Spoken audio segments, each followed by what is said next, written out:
وسطی ضلع بڈگام کے سیبدن علاقے میں آج اس وقت سنسنی پھیل گئی جب 12 سالہ لڑکی کا اغوا کرنے کے بعد اس کا ریپ اور قتل کیا گیا۔ جو ہی یہ خبر علاقے میں پھیل گئی تو مرد و زن سڑکوں پر نکل آئے اور احتجاج کرنے لگے۔ پولیس کے سینئر افسران جائے موقع پر پہنچے اور لوگوں کو یقین دلایا کہ جو کوئی بھی اس واقعے میں ملوث ہوگا انہیں کسی بھی صورت میں بخشا نہیں جائے گا۔ معصوم بچی کی نمازی جنازہ میں ہزاروں کی تعداد میں لوگوں نے شرکت کی اور بعد ازاں اس کو پرنم آنکھوں کے ساتھ سپرد لحد کیا گیا۔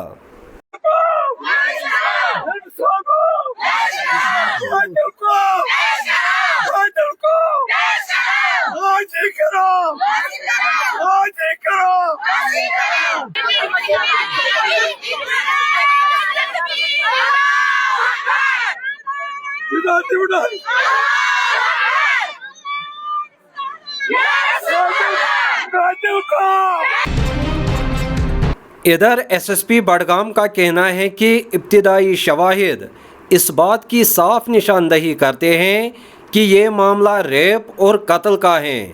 انہوں نے مزید کیا کچھ کہا، آئیے سنتے ہیں۔ 10 بجے کے آس پاس پولیس اسٹیشن بڈگام میں ایک انفارمیشن آیا ہے تاکہ یہ گلوان گاؤں کا 12 سال کا ایج کا ایک بچی کا مسنگ ہو گئے تھے۔ جیسے ہمارے پاس انفارمیشن آیا ہے، ہم نے FIR number 139/2026 under sections of kidnapping of a minor child police station Budgam نے ہم کل رات ہی درج کیا تھا۔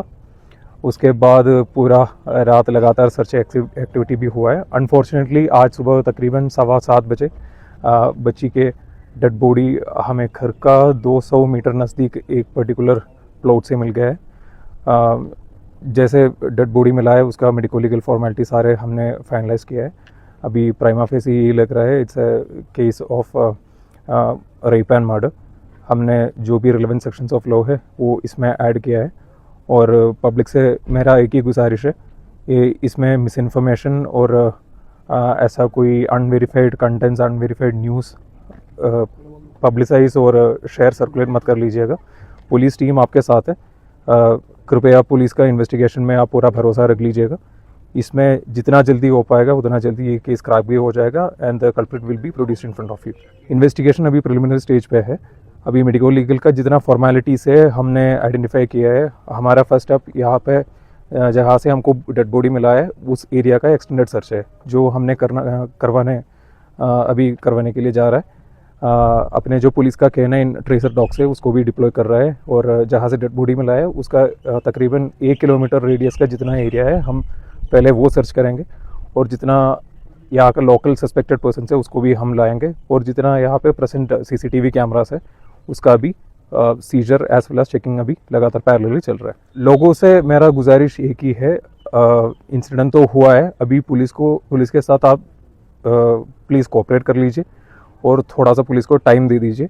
ایک گریونس آفینس ہوا ہے اپنے ایریا پہ، وہ کریک کرنا ابھی بڈگام پولیس کا سب سے سپیریئر پرائیورٹی ہے، اور اپنا جتنا ریسورسز ہے، جتنا مین پاور ہے، جتنا انویسٹیگیٹو اسکلس ہے، ابھی till the time this case is cracked will be dedicated for this particular case.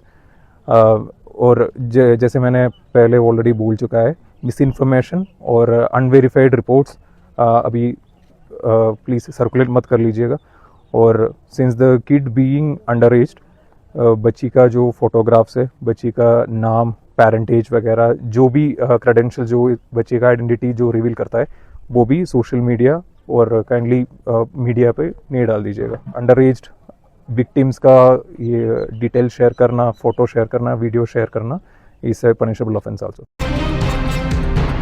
ادھر ممبر پارلیمنٹ آغا روح اللہ مہندی نے ایک دفعہ پھر نیشنل کانفرنس کی لیڈرشپ کو ہدف تنقید کا نشانہ بنایا۔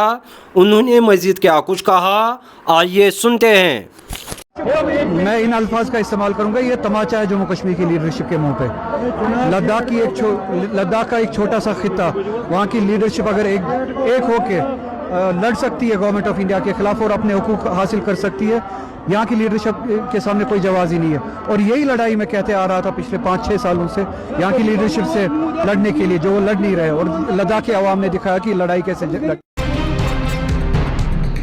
اور جس طرح سے ان کی وفات ہوئی اور ان کا جو بیٹا انجینئر رشید صاحب جیل میں اور وہ گھر میں ہسپتال میں، تو یہ بہت ہی دلدوز واقعہ ہے، اور یہ ہر گھر کی کہانی ہے، جموں کشمیر کے ہر گھر کی کہانی ہے کہ ہمارے ہزاروں کے تعداد میں ہمارے لوگ جیلوں میں ہیں، اور اس میں بہت بڑی تعداد ملک کے دوسرے جیلوں میں ہیں۔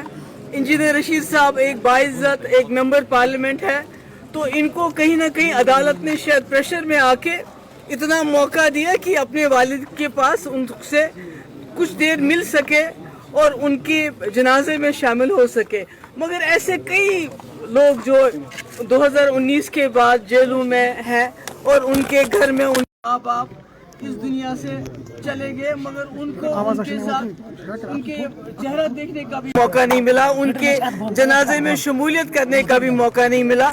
تو یہ بتاتا ہے کہ جموں کشمیر کے حالات کیا ہیں، یہاں لوگوں کی تکلیف کتنی ہے، یہاں کس طرح زندہ بجائے کسی ٹرائل کے لوگوں کو میں رکھ کے ان کو اپنے گھر والوں سے جدا کیا جاتا ہے، اور اپنے والدین جو شاید اس دنیا میں رہتے نہیں ہیں، انتظار کرتے کرتے وہ اس دنیا سے چلے جاتے ہیں۔ تو یہ اس سے بڑا اور ثانیہ کیا ہو سکتا ہے؟